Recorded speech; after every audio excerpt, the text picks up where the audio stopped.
Welcome, ladies and gentlemen, to Concord Motor Speedway. Good track here, good racing coming your way here momentarily as we set ourselves up once again for the iRacing Northwest Tour presented by Joe's Racing Products. No, the race is not finished. We have just finished up the B main. The A main lobby will be coming up here in just a few moments. Here, and of course, we are at Concord, like I said, for the Montana 150 lap race. And we have a little bit different here. As you can see, qualifying is completed. 20-minute warm-up session will be coming up here in just a little bit. But in the booth, not the normal you might see, as tonight we have Samuel Dyer alongside myself, Charles Wooten, in the production booth and the announcer's chair. Samuel, or Sam, it's going to be some good racing here tonight. Definitely looking forward to it. Kind of getting you thrown to the wolves here with this special edition 4K broadcast here for the iRacing Northwest Tour. Yeah, 4K action we are going to be seeing here. Exciting to see that now LSR TV hitting 4K and everyone gets to see all these cars in super crisp detail. But Concord, this is going to be one of the trickiest tracks I think all these drivers are going to have to deal with. It's kind of like the tricky triangle of Pocono, but very smaller, dwarf size, half a mile, short track racing. It's going to be wild out here. Yeah, this is the miniature version, the shrunk version of Pocono for sure, as it's compared to a lot. And, of course, another track similar. The reason this is the Montana 200, Mission Valley Speedway sponsoring this race here tonight. So definitely glad to see them come on board. We've seen a couple of races. We saw the B main go on just a little while ago. We saw the B League yesterday. Totally different car than tonight. These are the super late models. Those were the street stocks, but still fundamentally the same. It's going to be interesting. I'm wondering how we're going to see. Are we going to see too much too wide? We saw in that B main a lot of bumping and grinding, so we could see some tempers flare here tonight. Yeah, I think tempers really are going to be flaring a lot here tonight. It's such a narrow course here at Concord. That's what the drivers are really going to be dealing with. That's what we were hearing a lot of. It's slick, it's loose, and the track kind of feels like it just narrows down. And you're going to get extremely close to this outside wall, especially off of turn number 2. And if we start seeing cars wrecking at any point, it's going to be just a jam-packed traffic zone for a lot of these drivers. Yeah, it definitely is. And, typically we're here a little bit longer than this before we step away. But we've only been here, a minute or two already? But we are going to quickly step away as we just got the information that the A main is ready to go, which isn't a new lobby as we are on iRacing. So we're going to jump over to that. But don't worry, we have some sponsors to thank. So you get to listen to the sponsors instead of us ramble on for just a moment. So we'll be right back here in just a second as we thank some sponsors and get ready for your A main 150 laps coming up here in just a few moments.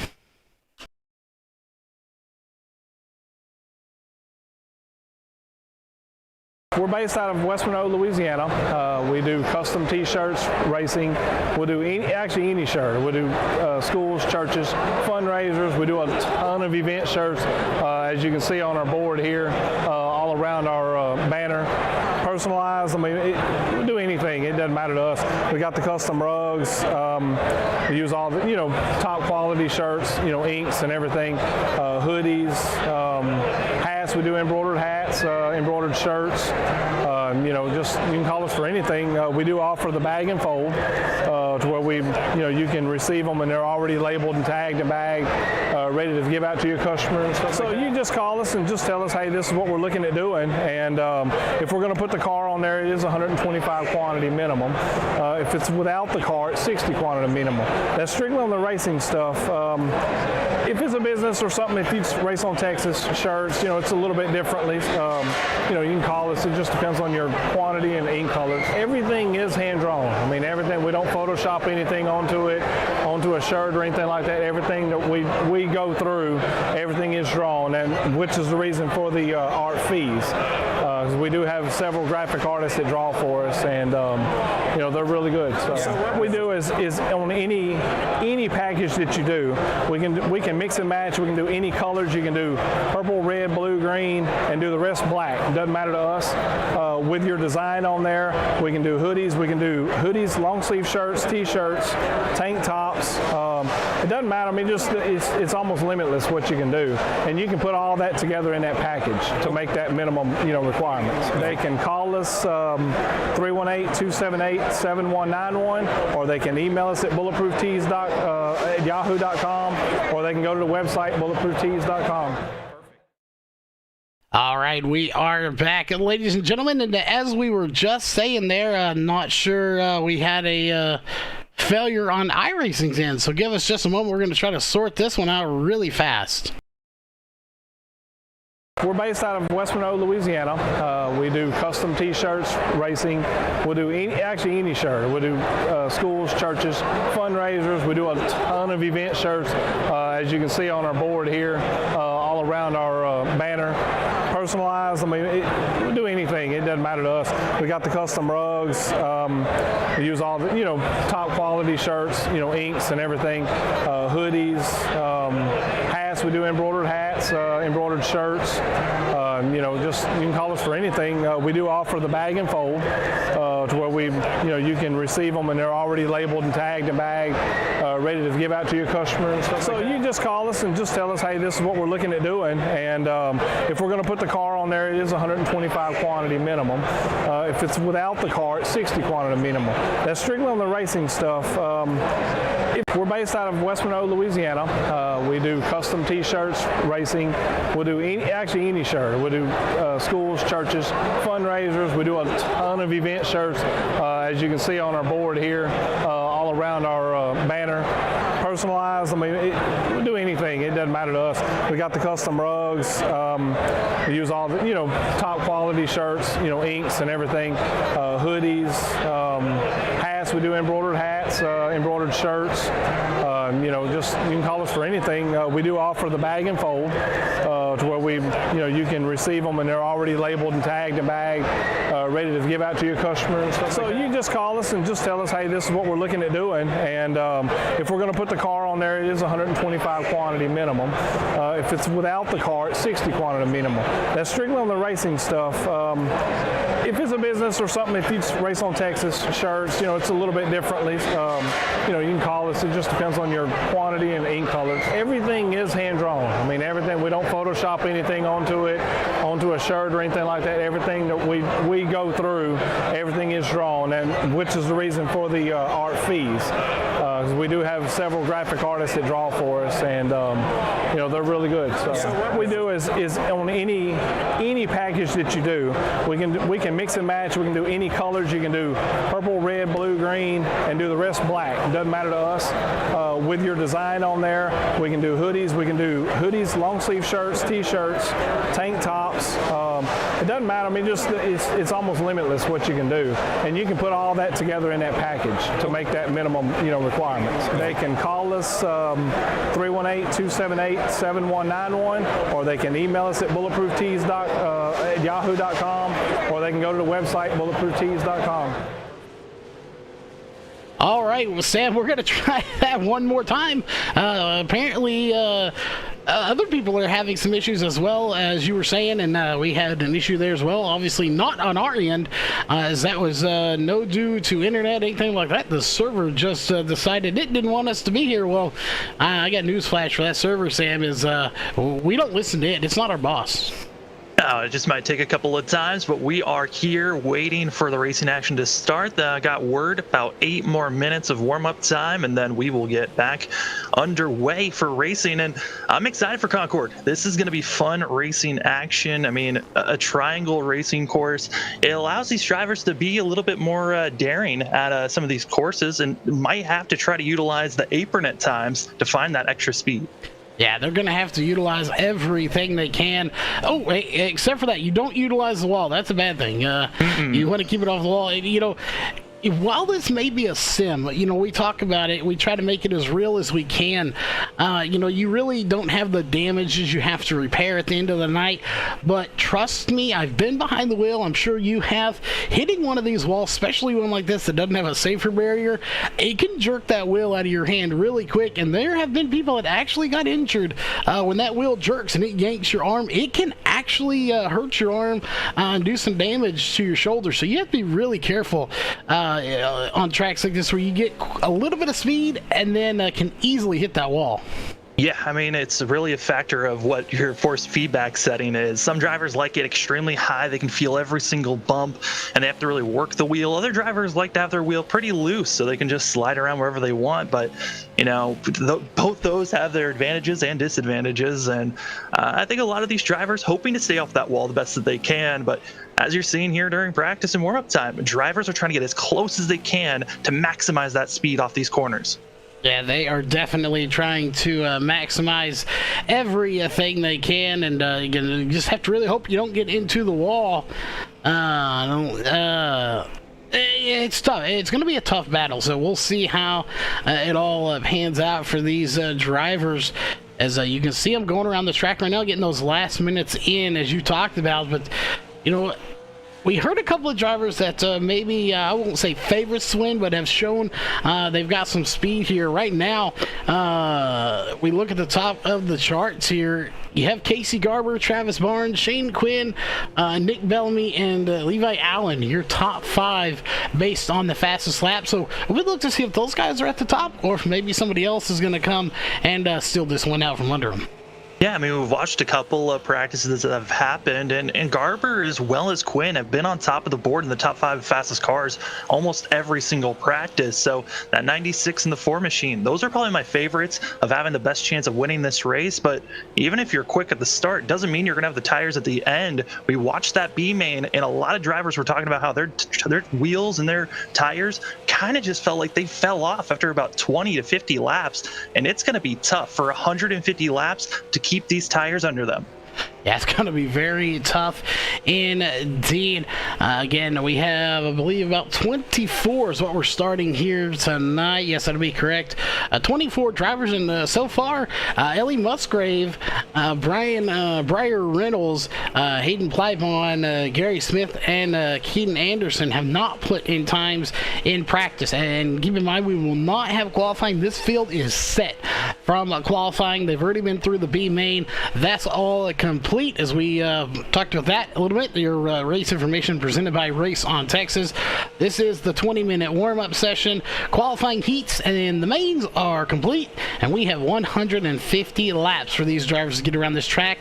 And as always, the big key to this race, no fast repairs, no tires. So that's going to be very interesting for these drivers, as you're going to have to really baby what you have and make sure it stays there for the 150 lap race. Yeah, and especially with no fast repair. We were watching the B main, and there were some incidents that happened, and there were actually carnage that happened after the first initial wrecks because drivers just weren't woeing up enough. So it's going to be hard, especially with how narrow and close everyone's going to be. You're here short track racing at Concord. Drivers have to be aware and hope that they're being told by spotters, other drivers, hey, there's a wreck in front of me. You got to slow down. Yeah, you've got to listen to your spotter.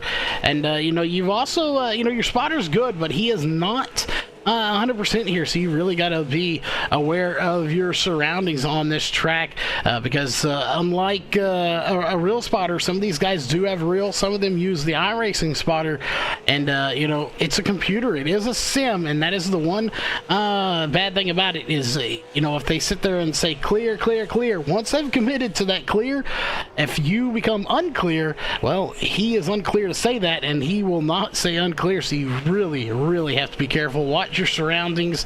Again, it's a little tiny track, so the laps are going to wind down very fast. So if you get in trouble and go a couple of laps down, it's going to be hard to come back. Yeah, and there's other times where the spotter will say that you're clear and you're really not. There's a driver still at your quarter panel. But I will say the spotters on iRacing, they have done a great job on giving you good calls on when to go high or go low. iRacing this week's at Daytona, and I got to say that spotter system has saved me a ton, trusting when they tell you where to go on track. Yeah, they definitely are good to have sometimes not so much. We'll find out who's going to be coming out on top here shortly. Again, probably got about 2 or so minutes left, if that, in practice. Couple of drivers sitting in the pits. So a couple of drivers, Chris Carroll opting to go out and run some laps. A driver we are very interested to be watching here, and that's at 46 of Sean Brightsman. Let's look at a nice view of it there with that Brights Boutique Etsy store on there. I believe we might see an LSR TV logo on there somewhere, maybe right there on the back. There you see etsy.com/shop/Brights Boutique on the back bumper. But he is somebody that we have definitely got to keep an eye on. He's so dominant in the Northwest Racing Series. Hasn't got a win here in this one yet, so that'll be something to definitely watch and see if maybe he can put this thing in victory lane. Yeah, and then we also got to talk about our last race, our last winner. I mean, Anderson hasn't put a lap time down, so it's going to be interesting how the 37 machine can cut his way through traffic after having to start all the way in the back after winning last week. Yeah, he, and that's the thing. You can come from anywhere on this field, this track, and win. As I still got Super Bowl in the brain, but it's time to put that pigskin away. It's time for summer racing. Obviously, you've got Valentine's Day coming up. You've got the Daytona 500, which is why we're racing here on a Saturday and instead of on Sunday like normal. And unfortunately, Wesley obviously has all his obligations with I believe it's like Max or Mav TV and Fox and NASCAR and all those, so he can't be here for our Joe's Pit Reporter. And of course, Greg had to commit to a birthday party that he had known about for quite some time. And I want to say, that is a long birthday party. Greg won't be with us because he is at a 13-hour birthday party. Hey, I mean, it was practically a fun place to be. There must be some good food, some cake, maybe some games to play. But for 13 hours, I got to say, that is a marathon for a party. But good on Greg for still being a good trooper about it and going out for that fun. But I think we get the better side of a Saturday night. We get to watch some racing here, and we're getting closer and closer to the race starting for 150 laps. Yeah, definitely. And I believe it is for some little kids. So a shout out to whoever's birthday it is. Congrats on turning a year older. Hopefully in the next coming years, you would rather spend it on racing instead of at a amusement park. I believe it's at they got some go-karts that are closed because of the cold, but some other fun games, miniature golf, stuff like that. But regardless of that, time is coming out. We got about a minute and a half left is what we're hearing to advance this thing. So definitely looking forward to this race. And obviously, this, I believe, is the first time I've actually got to announce with you, Sam. So obviously looking forward to that as well. Yeah, I mean, you were promoting the last race of a special guest, and it certainly, I am honored that you called me a special guest coming out and commentating with you, and I'm excited for this. It's going to be fun for sure here, Charles, and I'm excited to see how these drivers are going to be reacting here. As this track, I mean, it's just, even looking at practice, it just looks so tough, and it's just going to get harder and harder throughout this race. Yeah, it's definitely going to get harder and harder to get around this, and they're already starting to lay some rubber down on the racing surface. It's gotten a little bit darker in the corners from this, and that's one thing we want to talk about. It is day. It looks really dark, but it is a day race. So look at your weather conditions presented by sawblade.com. Go direct. 90 degrees outside is the air temperature, 101 for the track temp. And, you think 101 degrees, Sam, you heard they cranked the heat up in here. That's actually fairly low for them. We've seen upwards of 140 degrees. And, I don't know about you right now, Sam, but, as it goes up to 102, right now I'd settle for 90 degrees compared to the, I believe, 15 it is here in Texas right now. Yeah, I mean, the outside temp at 90 degrees, it is just going to make everything so much warmer, and it's just going to continue to crank up. I think they started practice around 95 to 96 degrees, so it has just been climbing almost every minute or so, and that's got to be terrifying for the drivers, because if it continues to go at that rate for the race itself, the end of this race, it is going to be scorching hot with no grip in those tires. Yeah, it's gonna be an interesting one, and I'm gonna get him. I'm gonna throw our new owner of LSR TV and the owner of the Northwest Racing Series under the bus here when we get a caution. We'll we'll let him see how he reacts to that. But right now, it is time to get down to the grid as we'll jump right into it. As starting on row 1 is going to be Seth Frazier, not Sam. We got you on the brain here. Seth Frazier and Sean Breitzman. Again, I told you keep an eye on him here in row 1 for your ComServe Wireless starting grid. Row 2 is going to be Shane Quinn in the Ford Machine in the 82 of Bart Hector Jr.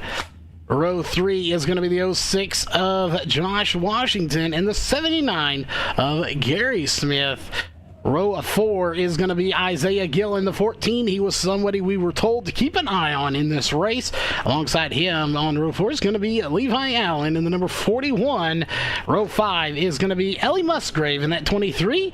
The young lady trying to look for her first win here in the A-Main. And on her outside is going to be the 8 of Travis Barnes as we hand it to you. Row number 6 is going to be Nick Bellamy and then also Casey Garber. And Garber, I think this 96 machine got to be my mark of a driver that is going to possibly win this race. And then you go down to row 17, you got Jason Day, and also you've got your B-Main winner, Brad Carpenter. Row number 8, you've got Hayden Plybon as well as JB Tribrick. And then you go down to row number 9, where you find yourself with Briar Reynolds as well as Troy Trebuck. And row number 10, you've got Ian Holloway and Dan Lothar. In row 11, getting towards the end of this field, going to be Bryce Beatty working his way in the 07, the 97 of Chris Carroll, and rounding out your field is going to be the 64 of Brock Denny and the 37 of Caden Anderson. And we love to do it. We're going to jump on the static cams. And Sam, this is your first time doing it. Let's let it rip here. So we're going to crank the cams up.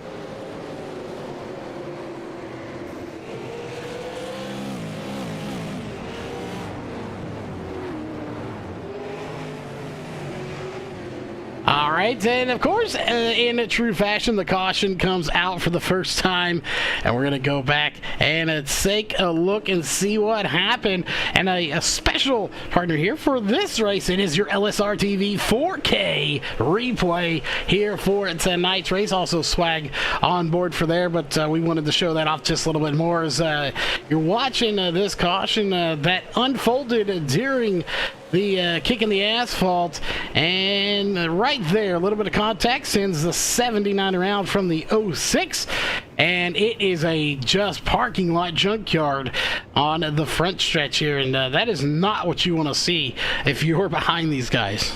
Absolutely not. I mean, it's that hot track coming into play, and also drivers just a little bit of contact there from everyone there. But I mean, that's that narrow aspect I was talking about of these drivers just have nowhere to go once an accident happens with 24 cars on track, especially with the wreck happening up front. Carnage was bound to happen.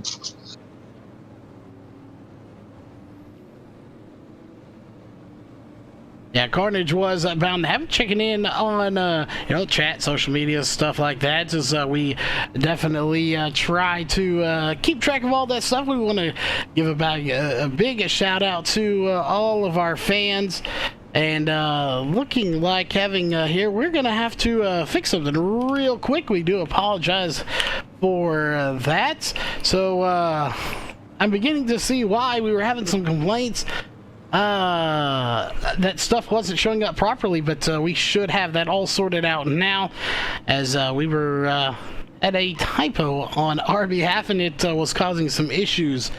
So we're getting that sorted out here at the moment, so we do apologize for that. Not the way we wanted to debut this, as that was a issue on my end, just a slight typo, but Caution number 1 coming out here early on lap number 3. The question is, are we going to see any more cautions here tonight? Most likely yes. Just because of how aggressive everyone's going to be racing here early in this run, trying to gain as many positions as possible on these restarts. But this track, it is going to be brutal as pace car pulls off. Yeah, pace car pulling off. Again, we'll see how this all unfolds for all of these drivers later on in this race. There's a green flag back out once again, and this time everything should be all sorted out and looking good as it's Frazier, Quinn, Brightsman, Hector Jr., and Musgrave, your top 5 as we go barreling into lap number 7. And Sean Brightsman, I said to keep an eye on him, and he's doing a good job right now. He's hanging in there just beside the 82 of Bart Hector Jr., and he's going to go all the way to the apron. You always got to be careful going extremely low, and that apron got that 46 loose, and that's why he's going to be losing about 4 positions there. But I mean, this is that aspect of you got to wonder if the apron is going to be helpful. Most of the time it is going to be hurting you, but still side-by-side racing here around 6th place. Yeah, 6th place. Again, in the B main, that would have been a transfer spot. Here, it's not really for anything. You're just trying to get as good a finish as you can, and we'll just have to keep an eye on everybody here tonight. You go a little further back in this field, and you can see you've got Chris Carroll in the 97, Brock Denny, Troy Tarbuck back there, Bryce Beatty working his way in here. He was struggling to get into the B main, but he had to get in there and complete a lap. He did so. They allow him in, and he is racing his way through the field right now in 16th place. It'll just be a matter of how quickly he can get through this field, and we might have a battle for the lead here coming up soon, Sam, as that 32 of Seth Frazier's got company coming fast from Shane Quinn. Yeah, Quinn and also Frazier have just been pulling away from the rest of the field, but I think they've now started to recognize maybe we don't need to push as hard as we are. With the big gap that they had, they can start to back off and try to save those tires for later on, but Quinn just basically punching and pounding, trying to get by this 32 machine. Yeah, they are right there. Well, it's about a car length away. And, you know, the cool thing about these cars compared to some of the others out there is you can really pick the manufacturer you want. You see we've got a Dodge in the front. You see Dodge on the back bumper, followed by a Chevrolet in Shane Quinn. I'm not sure. We'll take a quick look here and see if we can see, and that's a Camaro, I do believe, on the 82. It is a Camaro followed by a Ford, so a few different variety of car manufacturers out here on this track tonight as well. Yeah, I mean, that's the fun thing about, you know, super late models on iRacing is you get a template, you can put whatever you want on it. As you're starting to see our front 2, they were up, basically had a 1.2 second lead over the rest of the field. It is gone. Everyone is now jam-packed, single filed out, and we'll see if our front 2, if they're able to pull away again or if they have used up all their stuff early on. Yeah, it's and that's the thing. You know, right now, if you're the 32 of Seth Frazier, you're really in the worst spot because you cannot lift up. And if the 4 of Shane Quinn wants to push you as hard as he does, that's going to force you to have to keep up those fast speeds and try to find a line. So he could potentially wear those tires down a little bit faster. And as we mentioned, Kima, they do not have any fast repairs. They do not have any tires. So what you have is what you have. It's kind of like a run what you brung and hope what you brung was enough. Yeah, I was getting reports from some of the drivers about what the tires were looking like after about a 50-lap run, and it went down. Basically, you've got about 25% of your tires still left. So these drivers, if they pace themselves, should have enough wear to make it to the end. But if you're really sliding around, pushing your car to its max, you really put yourself in a tricky position. As the battle for 3rd place, that's starting to look a little precarious. And here comes 4th place. Yeah, 4th place is on the move. And, you know, I'm really looking at 4th and 5th right now. You've got Levi Allen and Ellie Musgrave running in the top 5 right now. This is one of the best moves she has had, best races she's had. I do see a little bit of damage to the front bumper. So Ellie Musgrave early on potentially using that chrome horn on some of these boys. And, you know, I'm waiting to see the day. I've seen this one time on a go-kart back in the day, and I'm waiting to see if Ellie Musgrave will put it on the back of her car, and it says a little bumper sticker that says, "Silly boys, you were just passed by a girl." That would be a great sticker to see, but it looks like Frazier is now having company, as it looks like Hector and Quinn, they're kind of getting tired. They're looking for different spots on the track, different lines. Caution, though, in the back. Caution is out, and it looks like it's going to be for possibly Troy Tarbuck. We'll take a quick look here at, of course, our just for tonight LSR TV 4K replay, and we'll take a look here at the rear of the field and see exactly what happened and who potentially needs to tap on this, and if anybody does tap on the call. And I thought we might have had a shot in the shorts there, but we didn't. I think it might have been BJ. Take a look. Yep, there it is right there. BJ Tidrick gets it loose and spins it. You can tell by the back bumper there as we take that closer look. There's no damage to the back of the car, so no contact was made. He just gets it a little loose, and unfortunately that will make him a tap for this one. And remember, we told you, as it was your first time, and for the fans out there that maybe their first time watching, they have a 2 tap out rule. So unlike baseball, 3 strikes you're out. You got 2 strikes in here, and you're parking it for the day. Yeah, the tap-out system kind of just taking responsibility of causing an accident and bringing out the yellow. And like you said, 2 tap-outs and you're done. So now BJ's got to be thinking, I got to stay clean and not get on the gas, because rewatching that accident looks like that 72 just got on the gas a little bit too early, and that's what spun him around. Yeah, and that's unfortunate for BJ Tidrick. He really just hasn't had the luck that he wanted to have here in the last couple of races. So definitely unfortunate for him. But we'll be looking to see him come back, and we'll see if those lights go off. And I know, like I said, I know we have the LSR TV new owner, and he is also the owner of the Northwest Racing Series for the Xfinity and Truck. I know he's out there watching, because I see him typing in chat just a little bit. And if you're out there, Jeff, which I know you are, and you're listening in, if you could come down here to the booth and mute up for now. And next caution, I want to get him in here real quick, and I want to talk to him about the upcoming Northwest Series that we're going to be coming out with, because we definitely a lot of these guys are going to be racing in that series as well. So I want to talk to him a little about that as a owner of a league, and see if he can give us any nuggets of information as to when maybe that schedule is dropping out. But what is out right now, Sam, is those lights on the pace car. Yeah, we are getting ready to go green. Update for cars that were involved in our first accident here. Travis Barnes as well as Gardner, they both were in pit road for a long time, but Casey Gardner able to get back into this race, just going to be 25 laps down. That's we'll wait and see how this one goes. That's going to be a big struggle to try to make up. Now, I'm not even sure if you could, as the green flag does come out.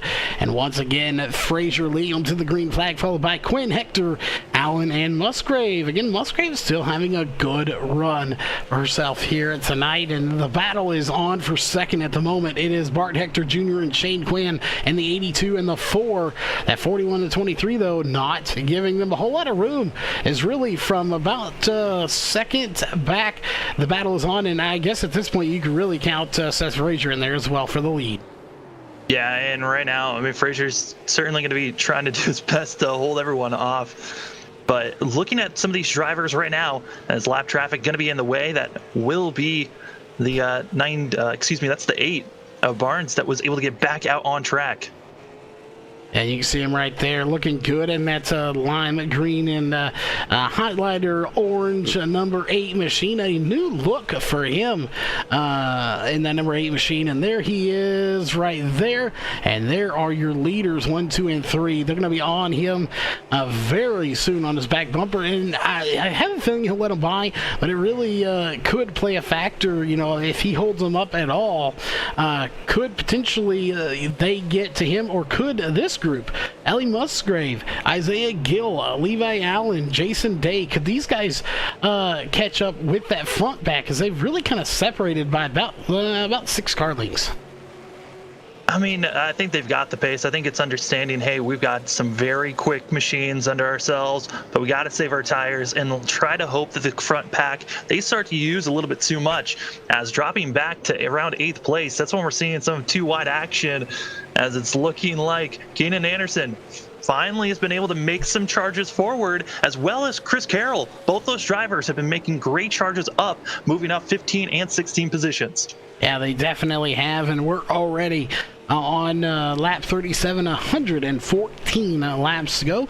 We knew we would click away laps very fast, 16 laps, or 16-second laps, roughly about 4 laps a minute, a little under 4 is what we're doing, so we'll just have to keep an eye on that as this battle's starting to heat up once again, really between Shane Quinn and Bart Hector Jr., and I really think Ellie Musgrave may have closed that gap down just a little bit, but they don't have, like, we have coming up this Sunday, the Daytona 500. They do not have the draft to really catch up. There may be something out there, a little bit of air coming off these cars as you see them reeling each other in, but there is no draft like you would see at a super speedway to really reel in the car in front of you. Yeah, I mean, the straightaways are just too short to utilize if there was any draft for them to utilize. It's all about how you get off of the corner, and really it's been the exit where you've got the best opportunity to try to make a pass and how you enter the corner as well. And I think that's what we're starting to see is our front 3. They're starting to bog down, and that's because we're starting to see Quinn trying again different lanes, trying to get a little bit lower. I don't think you want to go any higher as a Hector looking for an opportunity. Yeah, Hector is looking for an opportunity, and we would love it if we had our Joe's Racing Products pit reporter, Wesley Allen, here, but we don't have him due to real-life obligations. So he's doing his real thing so he can pay those bills. But we got to mention, the sponsors here, of course. Excuse me, Mission Valley Speedway and Joe's Racing Products. But the battle for the lead is on. Shane Quinn trying to make a move to the inside. Yeah, trying to dig a little bit lower each time going through corner number 2, and that's the spot where you're trying to figure out the most speed. And if you go too low, that wall is certainly going to be an issue to find, but caution to the back, as it's going to be the 04 of Trey, it looks like. Yeah, we got a couple, Brock Denny involved as well, so take a quick look at this. And under this caution, once we watch this, we'll also talk to Jeff Stabnow here in just a moment. I know he's geared up and ready to go for your LSR TV 4K replay. And what in the world happened here? Brock Denny, that car is destroyed as he has the 07 in front of him. And I'm not sure if there was contact or not. Ooh, the 07 getting into the 31. And once again, a parking lot on the front stretch. Oh, yeah. A quite big parking lot, so we'll probably see the 07 tapping out for that one here in just a moment. But while we have a break in the action, let's get a hold of Jeff Stabnow here real quick. Jeff, you got a copy? Hey, I got you guys. Well, we got you here while we're under caution. I know this is the Northwest Tour, but you also obviously own, or one of the owners of the Northwest Racing Series, where a lot of these guys race. So we're hoping we can get some, maybe some nuggets of information out of you as to possibly when the Northwest Racing Series is going to make its return here to LSR TV. Hey, first of all, fantastic looking broadcast, guys. Now, I don't know what you fixed, Charles, but it's amazing. And second of all, Northwest is Northwest. I'm just a huge fan of anything in the Northwest. We race a lot of the guys out here. So, yeah, I mean, it's there's a lot of drivers here racing tonight that will be raced with us. To answer your question, we don't have an official date. The drivers committee is working fast and furious. I'm supposed to be working on schedules right now. And, I think our goal is probably right around the 1st of March to get the thing up and running.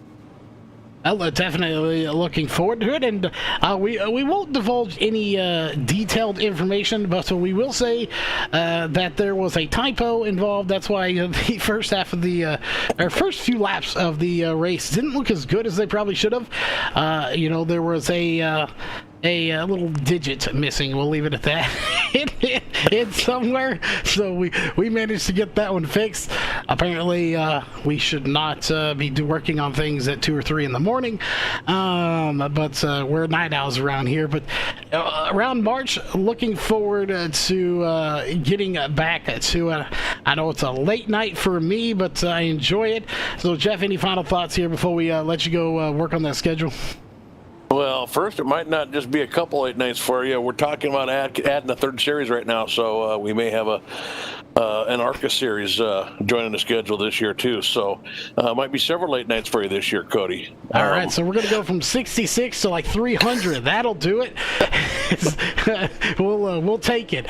But we also take the green flag this time, as there it is. And as it's been all race long, Seth Frazier out front, followed by Shane Quinn, Bart Hector Jr., Ellie Musgrave up to 4th. She got by Isaiah Gill, Sam. Yeah, Gill got a little bit squirrely on that right before that last caution came out, giving that position to Musgrave. And I'm just watching these guys, like we've been seeing. It looks like Quinn's willing to follow for about 2 to 3 laps and then kind of gets fed up trying to search for where the extra speed might be on this course. And it's really through that corner number 2 where we're seeing a lot of that action.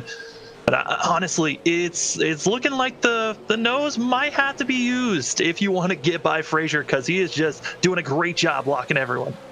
Yeah, I definitely think we're going to see some chrome horns used here tonight. You just almost can't get around using it. As you've seen all race, this groove, or this track's really been one groove, and we knew that coming in. Chrome horns, they tend to lead to flared tempers. And bent fenders, that is just what they're used for, and that's the result you usually get.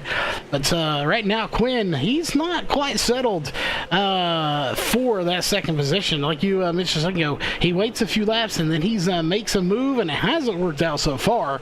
But we'll see, as Bart Hector Jr. still behind him, and Ellie Musgrave looking to get a top 3. Honestly, we've never got to talk to her in a main. Would be pretty awesome to get to take a chat with her. And her first podium here in an A-main for the iRacing Northwest Tour. Well, she's got to be a little bit nervous, as right now Gill behind Musgrave is really putting on a show behind her, showing off. Hey, he's willing to go down onto the inside, and Musgrave's showing a little bit of space, but oh no, Hector going way too deep into that corner and giving up 2 positions. Yeah, that is not what he wanted to see, and that's going to allow that 14 of Isaiah Gill to gain a spot back. And then now we get to see if he can get by first. Isaiah Gill tried to get by Ellie Musgrave, but first he's got to clear Bart Hector Jr., and he's not quite committed to it just yet, as he's going to try to slide up, maybe put a pinch on that 82 machine, and it looks like the 82 of Bart Hector Jr. is going to lift up just a little bit and let him by. The saying is to finish the race finish first, you must first finish, right? So I think he did the smart thing there in Bart Hector Jr. I think he backed up a little bit, let the 14 by. It's too early to battle for that position. Drivers that have been on the move, Chris Carroll in the 97 machine, as well as Keenan Anderson, both in 7th and 8th place. They're now at the end line of this front group, and right now Carroll looks ready to and poised to make a move, but up front the lead almost looked like Quinn was ready to make the move on the inside, trying to use the apron through corner number 2, just not able to just yet. Yeah, he's just not quite there, and it makes you wonder, the longer we get into this race, is the rubber going to build up a little bit on this track, and will that allow them to move there to his groove, and he's going to try to sneak into the side, push this up to 32 of Seth Frazier, and they make a little contact. They're going to be rubbing like this all night long. If you're going to make a move, you got to get to the quarter panel. But the issue is coming out of one, just the exit speed was not there for Quinn, and that's going to be hurting him through corner number 2, but they're still side by side coming out of corner number 3. Yeah, corner number 3 as they make a little bit more contact. And here we go into the next little set of corners, and he officially has the lead. This is your first lead change of this entire race. As Seth Frazier's been up there this entire race doing a good job, but now that Quinn's got to the lead, he's really kind of pulled away already by about 2 or 3 car lengths. Yeah, and the reason is Frazier's just getting a nose full of Ellie Musgrave, who's just not really giving anything. Yeah, I thought for a second she was going to bump Frazier out of the way with how close they were. They did make slight contact, but now everyone seems to be settling out just for a second. But as I say, that 14 machine of Zaya Gills thinking about making a move on the outside, but that's a lot of space given up. Hector might try to sneak in below. Yeah, Bart Hector Jr. going to try to get in there as Isaiah Gill repping the Applebee's here. Sorry, I had a cotton patch, but Applebee's a good place to eat as well. But he is right there, and you notice both. Oh, as we got contact. Oh no! And yeah, stack up. That's going to be a caution for sure as they're still piling in. There's the caution for sure. As we watched it live happen right there, we'll take a quick look and see exactly what happened. But we know the 82 of Bart Hector Jr. got a bump there in the LSR TV 4K replay. And you'll see right here, that is the 41. That's may have made a little contact. And it was not a whole lot of contact either. No, I mean, that just shows how just out of shape these cars are. They're just on the edge at any moment. We gotta see if we can get a 97 got a contact there as well. Can we get a good view of that again? I want to see if we can potentially get a different view. And was there actually contact between those two? Ooh, I think there might have been. If not, it was certainly a little bit of a bubble that might have made the 82 go around. Yeah, that's what we're looking. He's down low right there. I'm just waiting to see if there was.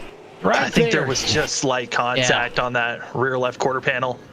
Got Hector out of shape. Also the 52 with contact as well. Jason Day. Unfortunately for Bart Hector Jr., he's going to be in the pits to get damage repaired. And any word have we heard if the 41 claimed that penalty there? I believe that he has already been put to the end of the line, so going to be taking that sap out. So another driver that has to be kind of concerned and making sure they are not causing any issues with anyone else. But I mean, that's hard because, Levi Allen, this driver and this car has just been fast, looking like a top 5 contender, and now is going to be at the end of the line back in 21st position. Yeah, that's unfortunate for him. And we want to give him a check. We always check in social media and stuff. Check us out. We want to give a shout out, of course, to Tim Musgrave, Jeff Savnow, Eric Cheney in a chat. He was actually slated to be in this race, but opted to go ahead and park it and allow someone else to get in. That may have been how Bryce Beatty was able to make it into the race. Larry Bell out there in chat as well. So we got a few out there as tuning in here tonight. We thanks for everybody that's tuning in, and make sure you share it out there to all your friends, family of these drivers. As we're on lap 71 of 150, lights are off, so we'll go back to racing, but we're just about at the halfway point, Sam. Yeah, and now that we're at the halfway moment, I mean, I think now is as we're starting to get going here. At some point, we got to check out the weather, because we talked about how the weather was just getting hotter and hotter during that warm-up and also during qualifying. It is scorching hot. 110 is the track temp. That is insane to see, and it's only going to get hotter from here on out as green flag back in the air here at Concord. Yeah, green flag back in the air, 110 degrees. It is warming up faster and faster. We'll see, a big shout out to iRacing on dynamic track. These tracks do heat up. The more you lay on them, the more rubber you lay down, the more everything, the more they go around this track, it does heat up. And right now, what's going to be heating up is that battle for the lead, possibly. But I really think maybe Shane Quinn has the faster car. Once he got the lead, he has pulled away. He pulled away on the restart very quickly as well. So looks like maybe Shane Quinn was really, kind of being held up by Seth Frazier a little bit as he's checked out from him since he took that lead. Yeah, I'm not just surprised by how fast Quinn is. We talked about it at the top of the broadcast. Quinn was one of the fastest drivers during almost all the different practice sessions, and not surprised to see this Ford machine so quick and up front. The issue is how well have they been protecting their tires as a pass being made for 5th place? Yeah, 5th place, a pass being made, and that's somebody you have to keep an eye on. I know you've got the stats on your side for Caden Anderson. He started deep in the field. I'm not sure. He may have started nearly dead last, if not dead last. So Caden Anderson definitely on the move right now. Yeah, he did start dead last, back in 24th position, is up now 19 positions. And then the driver that Anderson just passed, that's Carroll, been up 16 positions, started back in 22nd place. So both these drivers have kind of been working together to make the move forward. But Anderson finally fed up of following the 97, now making the charge in 5th place. Yeah, and these are those questions you have to ask yourself. How long do you work with someone, excuse me, versus how long do you, or at what point in the race do you say, okay, look, I'll work with you, but at this point, I'm not working with you anymore. I want the win. I want, a top 3 finish. I want a top 5 finish. When do you say enough is enough, can cut off that friendship, and it turn into a competitor status, as looks like Seth Frazier getting a little loose? Yeah, I think for Anderson, it had to be at least about 15 laps that Keenan was following Chris Carroll there, and it just was like, okay, it's time for my time to go. Got that 97 car a little bit loose, and then got them out of the way. But Anderson looks extremely quick right now, one of the fastest cars on track at the moment, and now waiting to pounce on the drivers in front of him. Yeah, and right now I really think the best seat in the house is Ellie Musgrave. And I say that because of who's behind her. Isaiah Gill really hasn't been able to get by her just yet. Caden Anderson obviously is coming this far. He may have a faster car than Isaiah Gill, but he's going to have to fight to get by him. I've watched Caden Anderson race. He's not a dirty racer, but he could potentially get that bumper into the back, front bumper into the back bumper of that 14, just to give him a little shot. Could be complete accident, whatever the case may be.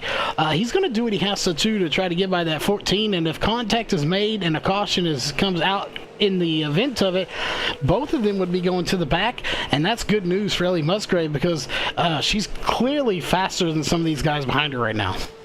Yeah, and I think really Ellie's not in the worst spot. I mean, she could just linger here and follow Frazier, save those tires. But, how patient can these drivers be? Because these laps have just been ticking away. We're already past the halfway marker. And, it's not like we're at a 1.5 mile course where you can wait for the final 20 laps if you're close enough to finally pounce on the driver in front of you. You kind of have to make your move with 50 to go, and we're slowly getting to that 100-lap marker. Yes, we definitely are. 65 laps ago, we're past the halfway point in this race, which is a handful of cautions. So I think we can safely say that Eric Cheney's prediction of 11 cautions, I seriously doubt we're going to see that. Again, I won't count his out completely, but we've only had a handful so far, so I don't see us having 11, as this battle really is the battle that we're watching between right now 2nd, 3rd, 4th, and 5th. There's also another little battle going on between Chris Carroll and Hayden Plybon back in 5th and 6th as well. Yeah, Plybon trying to get by Carroll, and it looks like Carroll on that 97 machine was caught up in a little bit of damage in that last caution, as that pass for 4th place almost looked like it was about to happen, but Anderson not able to get back onto the throttle. But Carroll did take slight damage on that last accident, so gonna have to work through a little bit of damage, and I think that might be what's hindering this 97 as, oh boy. That is the one right behind. That's a 57 of Plybond, as he just Plybond right into the wall and tried to knock it down. Luckily, that wall was a little stouter than he thought it was, and that's going to cause some damage. Good news for him, as if you look ahead of him in the 97 of Chris Carroll, he's got damage as well as he gets loose coming out of the corner. Yeah, and oh boy, I mean, these drivers right now, they have to be just working on no grip right now. Like we talked about, the track most likely just going to get hotter and hotter as the race goes on, and you won't have no tires to put on. You're stuck with the tires you started this race with. So it's hope that you've got enough grip to make it to the end, because a lot of these drivers, you're starting to see a lot of them slipping and sliding and expecting them to probably start to drift back. Yeah, they are slipping and sliding, and again, these guys that know how to conserve the best, those are going to be the guys, or girls in this case, that, keep their position up front or work their way to the front. We know from a fact Caden Anderson is really good at conserving his tires, so look to see him up there. I really figured we would see Sean Brightsman up there. If there's anybody that can conserve tires and fuel, it's Sean Brightsman. So to see him mired back in this field and right now 14th position, definitely not what I expected, especially seeing how he started up front. But we'll be watching and keeping an eye on him later on in this race. But that battle for second is still on. It's a 4-car battle for second place. And really, Sam, I think you might agree that this is the best news right now for Shane Quinn.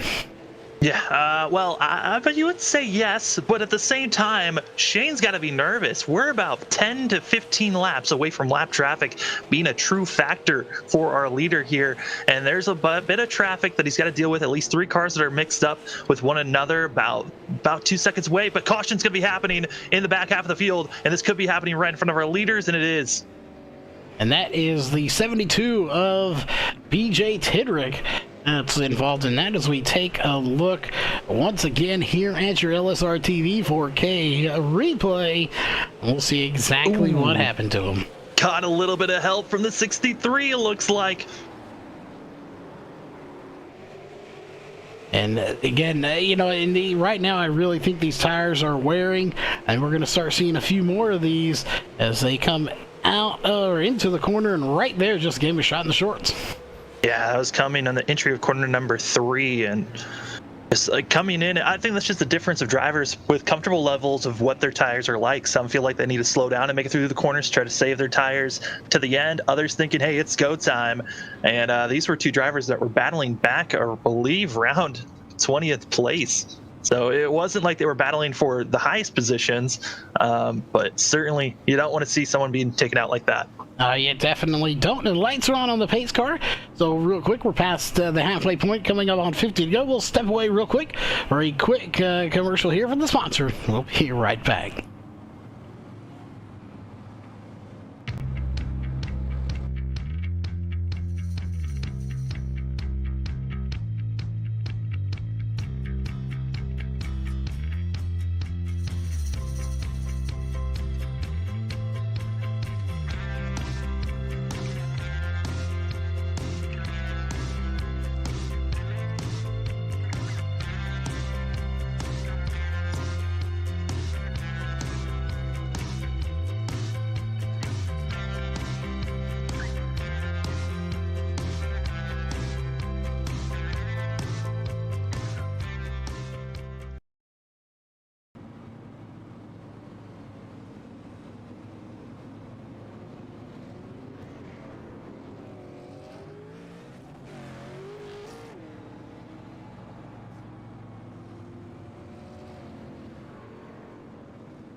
Welcome back here to Concord, as we are in the final 50 laps of this race. There are 48 8 laps to go, going to be 47 when we take the green flag.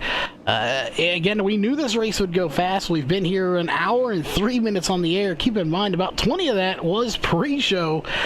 So we've only been racing for about 40 minutes, and we've completed 103 laps when they take to the green. And there it is, green flag is out. This time, for the first restart, Quinn out front. Yeah, Quinn got a fabulous restart there, already up with a 3-car length lead. Do want to give an update. Dan Lothar was the driver that got his second double tap DQ'd for the rest of this race. Now that is unfortunate. Going to have to park it.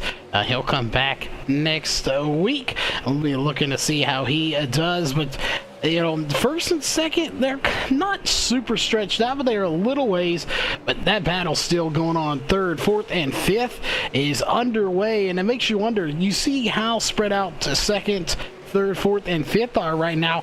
How long is it going to be till they are bumper to bumper again like they were right before that caution came out? I mean, they were literally, you know, one missed breakaway from running over each other's back bumper. That's how close they were together. They aren't that close now, but they could be very soon.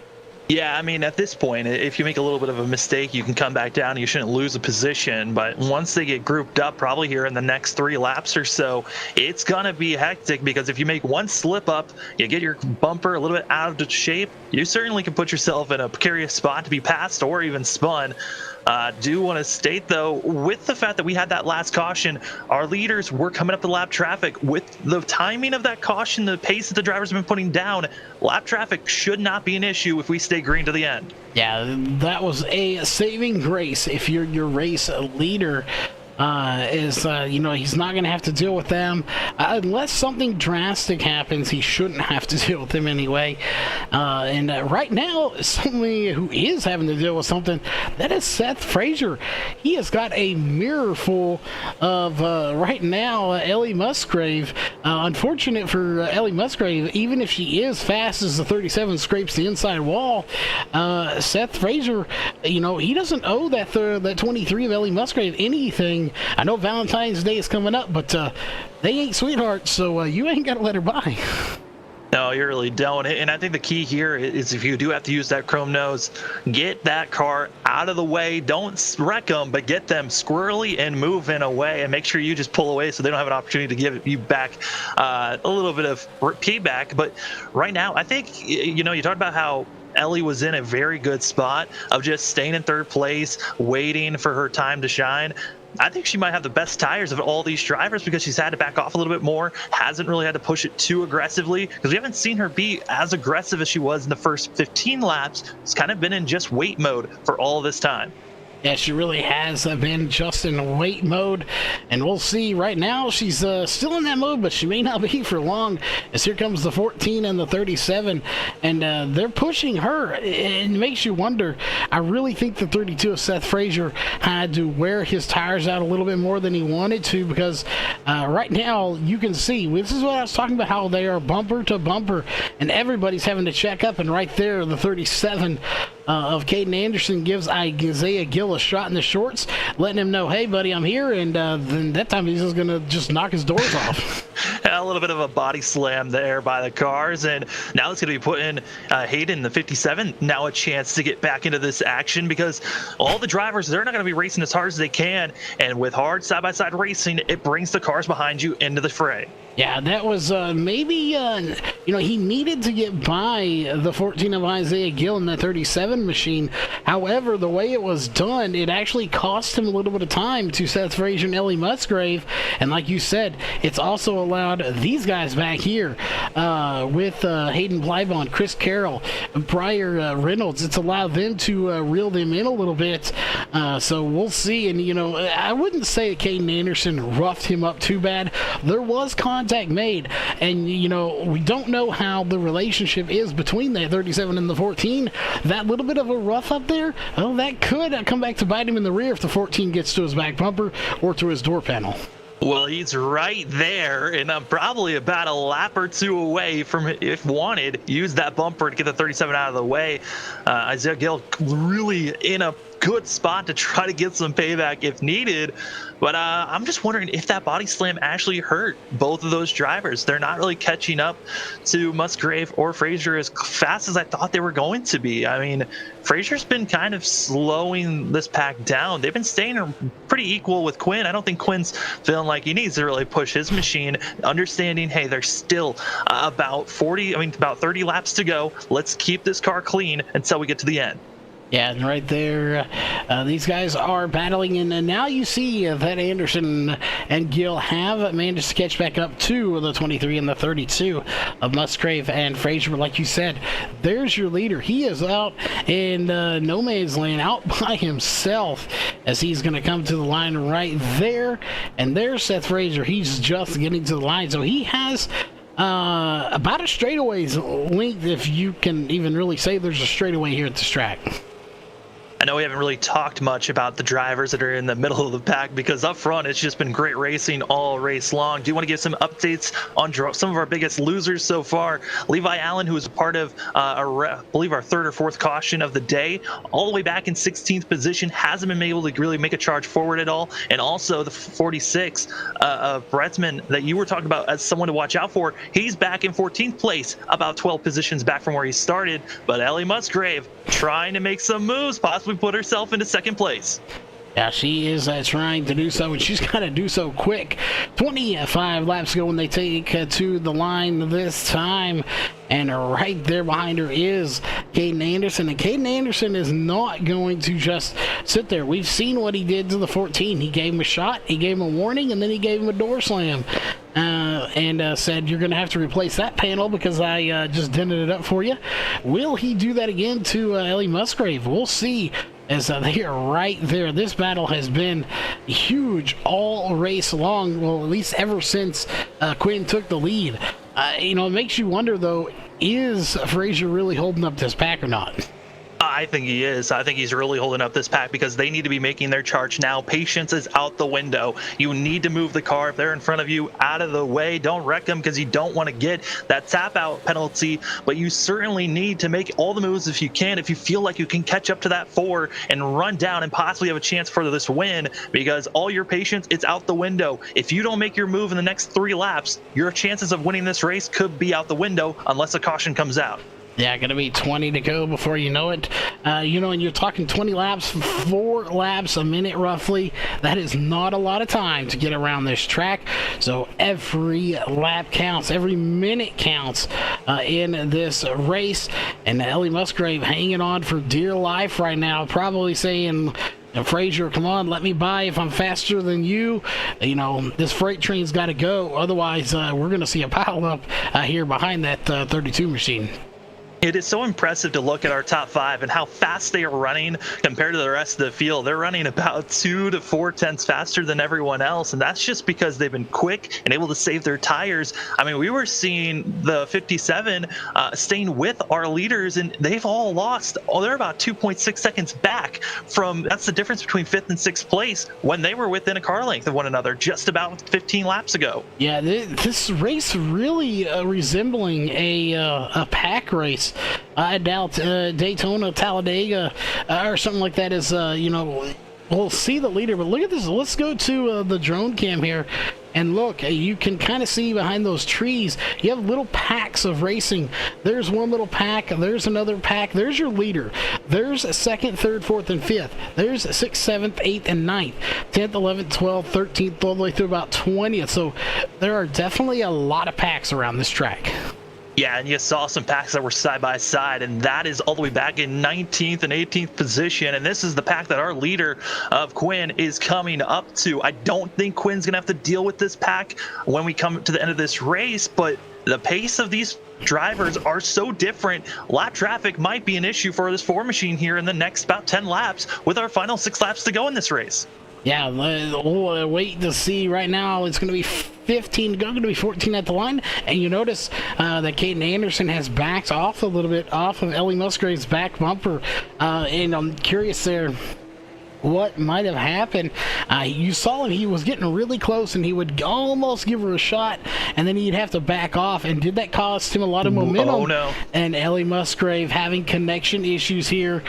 That is heartbreaking. We'll see if she comes back here in a moment.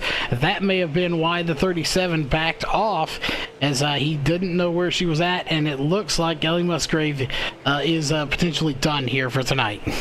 You hate to see that. We're coming to the final 10 laps here soon, and Ellie Musgrave was having one of the best runs of the season for herself, and just like that, it's up in smoke. Due to the fact that she's not back, already 2 laps down when she does reconnect. And now it's down to see who's going to be finishing in that second and third position, as now it's a 3-horse race for second place. Yeah, that 3-horse race just went, or 4-horse race went to a 3, just like that, with 11 laps to go. Heartbreak, and I mean utter heartbreak for Ellie Musgrave, who had a third place run, and the caution is out. That's going to be the 06, Josh Washington, on the front stretch, completely. Oh my goodness. This is going to be a great LSR TV 4K Ultra HD replay, because this 06 went for a ride. See exactly what happened. Was there any contact, though?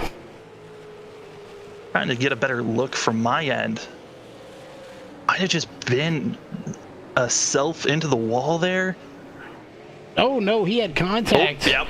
From the 20 of Nick Bellamy and into the catch fence. Luckily, all those fans nice and safe, as the catch fence did its job and it kept them safe.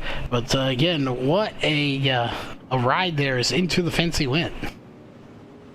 Well, we talked about how a caution was always possible and lingering, and now this is going to be putting Quinn in a precarious spot, because now you've got Anderson, who, if is able and has saved up enough tires, might be able to get by Frazier, and if Frazier has anything left, might be able to pressure this Ford machine. Yeah, and we'll see. That is, we keep talking about it. That is heartbreaking for Ellie Musgrave, who had a career best finish, or would have been a career best finish, in a third place here in the A main of the iRacing Northwest Tour at Concord, and losing connection. And then we got the 06 coming down pit road. No surprise, nobody else going to be coming down. This is where you ask yourself, we're going to have about 6 laps to go when we take the green. If you're Seth Frazier, if you've got anything left in those tires, or even anybody behind him, do you just, call a audible, a Hail Mary or something, and try to get this lead in the first couple of laps and then defend for the rest? I mean, we saw in that last restart, Shane was able to get a great restart in the Ford machine and really already had a 3, almost a 4-car length lead. And it takes a while to catch up to a driver in front of you if they get that big of a lead. We saw that with Keenan Anderson, who just had to come back after about 2 to 3 car lengths was the difference between himself and Ellie Musgrave for that battle about 15 laps ago. So it's going to take time to get up there, and I don't know if there's enough for either Seth Frazier or even Keenan Anderson to make these moves. Yeah, it's going to be interesting, and we're getting updates throughout the day from Greg Rentz, who is you're filling in for him here tonight, doing an amazing job as well.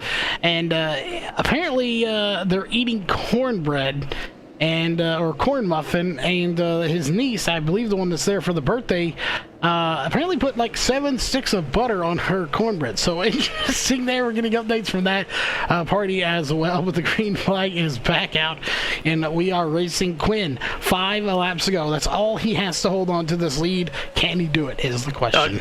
Great restart there by Frazier. Needed to keep it close, and this is the opportunity that they have. Seth Frazier needs to be making this charge at this moment as we're getting closer and closer to the end of this race. Yeah, the laps are winding down. 4 to go this time. Going to be 3 at the line as they come to the back stretch, coming into 3 and 4. Seth has got to work some doing. Yeah, Josh Washington had issues, and now he's going to be in front of our leaders as the 06 did not bring out a caution. But now our leaders got to figure out how to get by this lap machine as we're coming to our final 3 laps. About to be 2 laps to go. Yeah, and he lets him by. He pulls it to the infield as we are going to come to the line right now. That will make it 2 laps to go. Barney's holding 2 fingers in the flag stand. Next time by, the white flag will drop, and that is just going to be in about 8 seconds from now for your leader, Shane Quinn. And then number 4 and Caution right before we get the white. Caution. Oh boy. Right as the white flag getting ready to come out, it's Sean Brightsman that goes for a spin. Let's take a look. Oh boy. We're all prepped for the white flag. It was furled up in the flagman's hand, and unfortunately he had to put it away as we throw the yellow instead, and it's Sean Brightsman in the 46. Yeah, Bridesman going to be giving a little bit of a bump to Gary Smith, and then Bridesman's going to be in the outside wall. Bridesman will take the tap out for that one, so going to the end of the line. And Smith, luckily, I don't think he hit anything, but you don't want to be sliding at this time of the race. I mean, your tires are already so worn. A slide like that, catastrophic if you've been wearing them down so much. Yeah, definitely could be catastrophic. And, you know, Seth Frazier got a good start. This could be a saving grace for him. Does he have anything left? Anything at all? He's got one more chance to do it. And we'll see. I believe that one was single file on the last restart, if I am correct. Yes, it's been single file here for the past, I think, 3 or 4 restarts. So it's going to keep at that. And, you know, Charles, I threw out 7 cautions was going to be our window. I'm pretty close to that window that we were throwing out. Yeah, thank goodness we're nowhere near Eric Cheney's prediction of 11. So that is definitely good. We didn't want that. But this is the only attempt at a green-white checkered. So regardless of what flag we see next, so we're going to see the green. And then if we see the white or the checkered, it does not matter. This race is over. Yeah, I mean, that last restart, credit to the 32 of Seth Frazier in second place. One of the best restarts, staying with the leader that you could have asked for, but still wasn't close enough to make the pass, kind of holding up the pack. And, I mean, it's a great defensive move where Frazier's has been holding up everyone, running his line. No one's able to get by the 32 machine except for one driver, and that's Shane Quinn, who's leading this thing. Yeah, Shane Quinn. And, you know, you've only had 2 leaders this entire race, and that's the 4 you see right there and the 32 behind him. So, you know, can you say a dominating run for the 4 and the 32? Seth led the first half, Shane led the second half, and that's what matters is the last lap of this race, and that so far is looking like it's going to be Shane Quinn leading it. But really, those 2 have been the dominating factors here in this race. Yeah, I mean, a great run here for the 37 of Keenan Anderson, who started back in last place, has marched up to 3rd, but has not figured out how to get by this 32 machine. But Shane Quinn going to be leading us to the green on our one and only green-white checkered attempt. Yeah, one attempt at it. Next flag ends this race, whether it be the checkered or the white or the yellow. As the green flag is back out, Quinn, Frazier, Anderson, Gillen, Blypon going to be your top 5. And we barrel into the corner as we're coming up to take the white flag, and I believe we are going to get it this time around. Yes, we do. It's your CRN 1 to go here as the white flag is out. And we got cars going around, but it ain't going to matter. Gill's going to drop all the way back. They're still wrecking in the middle, but it's going to be Shane Quinn in the 4 machine, able to come out of corner number 3 and get the win here at Concord. Yeah, Concord, he'll get the win, and we go back a little ways. They're still upside down. That is Bryce Reynolds. Briar Reynolds in that car as we'll quickly take a look at this LSR TV 4K replay and see exactly what happened to Briar Reynolds. Is just a complete chaos in the back of the field. Yeah, I mean, this all started coming out of corner number 1. We had the 14th spinning, and then everyone else just kind of scattering after that, not sure where to place their machines. Oh, 2 and cars. Then, oh my gosh, they're all flipping. That was Brock Denny as well, as we'll take another quick look at that one before we jump to our winner. Brock Denny going for a wild ride here, coming to the end. As again, chaos at the end of the night, as this one will be coming up here momentarily. And there you see the smoke, so you know you're close to the wreck as cars are going around. Shane Quinn didn't even do any celebrating, and there it is right there, a hard lick for the 64 of Brock Denny. That is unfortunate for him, but again, your winner not going to be doing any celebrating. He's going to bring it right down to his pit stall and say, I'm done for the night. But you got second and third sitting on the front stretch. What a race there. Again, just some really good battles, Sam. Yeah, I mean, everyone kept it as clean and tidy as they could. I mean, Keenan Anderson had to move the 14 out of the way at one point, and we saw a couple of body slams here or there. But really, you got to give credit to our front five. They kept it neat and tidy for most of this race. You got to be having it hurts to watch Ellie Musgrave looking for a career day and just internet issues costing a driver. And it's winter time, and sometimes internet is not always going to be stable. Yeah, that is true. So we'll jump quickly as to your unofficial race results. As coming away with the win here tonight, led about the second half of this race, going to be Shane Quinn, followed by Seth Frazier, who led basically the first half of the race. Caden Anderson, probably your biggest mover of this race. He'll finish in third. Hayden Plybon, fourth. Chris Carroll, another big mover, in fifth. Jason Day, Bryce Beatty making it from the B main. And he will definitely have a good finish there, gaining quite a few spots. Troy Tarbuck, Isaiah Gill, and Bart Hector Jr. are going to round out your top 10, Sam. Yeah, and then 11th place, you're going to have Ian Holloway. And then going down the line, Nick Bellamy, as well as Brad Carpenter, BJ Tridrick, as well as Gary Smith, Brock Denny, Levi Allen, and Briar Reynolds is going to be the first car one lap down. And then the rest of the field, I mean, they were hoping for better days, I think, for most of them. But certainly it happens here at short track racing, where you just sometimes get involved in being contact, or you run into another driver and have issues. Yeah, it's unfortunate. Sometimes it goes your way, sometimes it doesn't. We will step away here for just a moment. We'll get ready to talk to the top three drivers here in the post-race show in just a moment. So don't go anywhere. We'll be right back.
All right, we are back, ladies and gentlemen, here with the post-race show for LSR TV from Concord, and we have your top three drivers here in the booth with us. A little bit of a trip. They had to come up those stands there and fight through the crowd, and they were ferocious. The crowd just wanted to attack them for doing such a good job here and putting on a show for them. But coming in third place here tonight, that is going to be Caden Anderson. Caden, you probably gained the most spots here. You had one heck of a run, just not quite enough to get to the front. What do you think you needed to get the win? I think I just needed more laps. I think if we had another 50 to 60 laps, I think we would have been there at the end, fighting for the win. But good job to Shane Quinn, get a fast car, and obviously, he stood up front and just ran away with it. Yeah. Well, one more question here before we hand it over to Sam, and that is tires. This track is a very unique track, to say the least. A lot of history in it. How were those tires? How worn out were they? And did you really have much left on them, towards the end of this race? Yeah, they were pretty worn out. I think the setup was a little bit on the loose side. It was kind of tough to pass, but other than that, I think it was a pretty good night overall. And I think I had like 50% left on my tire, which is quite a bit taken away, but it's a lot better than the tracks we raced at. So I think tonight was a pretty good night for racing wise. Well, definitely a good night. As we head to Sam. Sam, any final questions here before we let him thank his sponsors? Yeah, I mean, Caden, we saw that you were climbing through the pack extremely well, but what was going through your mind once you got to 5th place and you kind of found yourself being stalled out? A lot of it was just trying to find just a timing to get past Isaiah there. It's tough to pass on tracks like these where the speeds are so tight and the corners are like more wide opening towards exit wise. So I don't know. I think sitting there for a while kind of helped me save a little bit of tire and eventually find a way to get past Isaiah. Yeah. All right, Caden, you had a good run. You get 3rd place here tonight. Who are the sponsors on that car you get to thank for making it fast? Harvest Chevrolet, Studio 10 Wraps, and Custom Bab. Yeah, no, congrats on a 3rd place. Coming in 2nd here tonight, he led basically the first half of the race, only lost the lead on 1 lap, and then he had to settle for 2nd, but still a good run. That is, of course, Greg Grint's best buddy, Seth Frazier. Seth, congrats on 2nd, and kind of the same question, what did you need to get back by Quinn for the lead? I probably needed a different set of rubber. I didn't get enough practice this week and pretty much just held up half the field most of the night. We mentioned it there. You might have been holding them up a little bit, but there's a skill to being able to hold the field up and not let them by. You held your line, I believe the late great Dell Senior said it's not the fastest car that wins. In this case, maybe not the fastest car that got 2nd, but you did an amazing job of running on old tires, keeping these guys behind you to manage to get the 2nd place here. So a good job on that, but just overall a good race here for not having many laps. You can't be too unhappy with the 2nd place finish. We look to next week. Are you looking forward to that race? Yeah, Phoenix is a fun track. I think we'll turn the heat up and be slipping and sliding around. So I'm excited to do that. And I gotta say, it was really unfortunate for Ellie to drop out tonight. She was having a really good race and was running really clean. Part of running those defensive lines, a lot of it has to do with how the racers are racing around you, respect-wise. And her and Quinn and Caden are all clean racers and good drivers, so it was fun battling with them. Well, definitely a good job defending 2nd place as we pass it down to Sam for see if he's got any questions for you. I mean, Seth, it just kept on getting hotter and hotter while your wear was going down. So what was going through your mind there at the end of this race when you knew you didn't have that much rubber?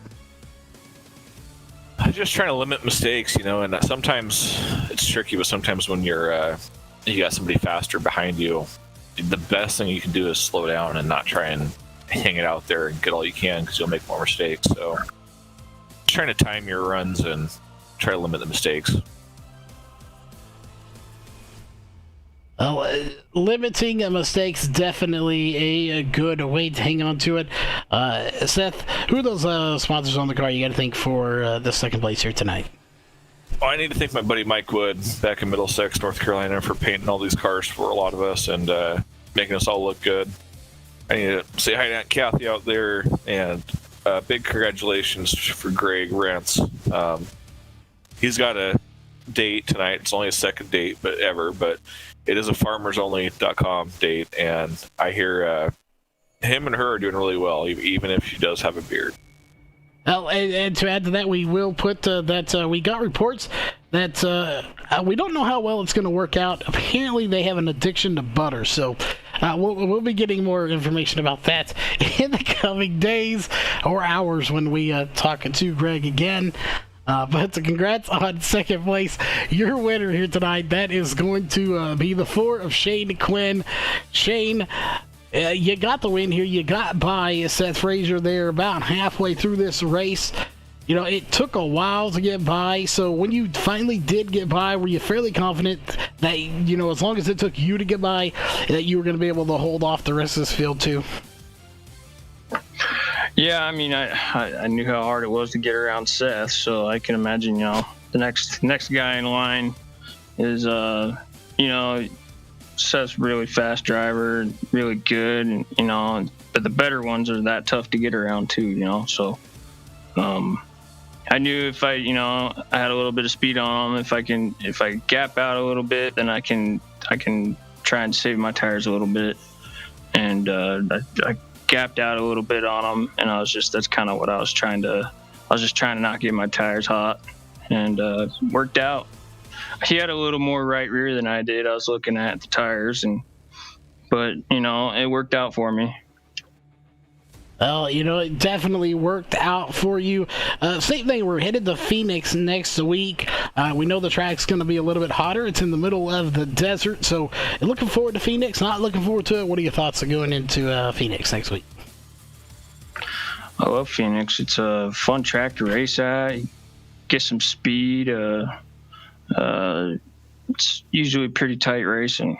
It's you know, it's Phoenix. It's a fun track. It's hot. Well, definitely is. Again, congrats on the win here tonight, as we'll pass it down to Sam.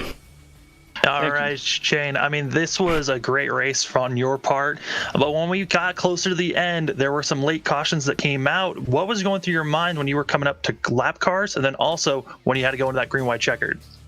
Oh man, I was just trying to focus on not having a heart attack. I was freaking out there coming out of that turn 4 or turn 6 or whatever you want to call it, and I see the white flag, and then the caution comes out. I was like, oh no, because I knew Caden had just climbed to 3rd, so I didn't know what was going to happen, and I just hope I saved enough tires at that point, and that worked out.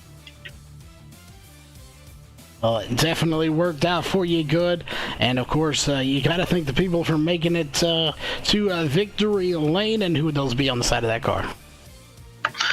It's coming to Mike Wood. I want to thank him. He's making me some pretty cool race cars and Better Hall. My friends I do this with, Nick Bellamy, Casey Garber, everybody, Breyer, Bryce, you know, everybody in the race chat I race with, and you guys, everybody. Thank you. All right, and there you have it, your race winner, Shane Quinn. Before we sign off for the night, Sam, your final thoughts on tonight's race. I mean, it was great racing, kind of what we were expecting, a lot of one-lane racing, but when those cautions came out, they came out huge with a lot of big carnage. But I think coming to the end of this season, we've only got 3 more weeks to go, and excited to see what Phoenix brings next week. Definitely looking forward to seeing what next week brings at Phoenix. And, of course, on behalf of myself, Sam Dyer, the top 3 drivers here, of course, Quinn, Fraser, Anderson, Jeff Stabnow, and everybody else at LSR TV. We hope you enjoyed the broadcast, and we'll be right back here tomorrow with a one-off event, so make sure you stay tuned for that. A link on YouTube will be going up here shortly. As always, keep safe, especially in these cold, bitter cold days here all over the country, and we'll see you tomorrow night.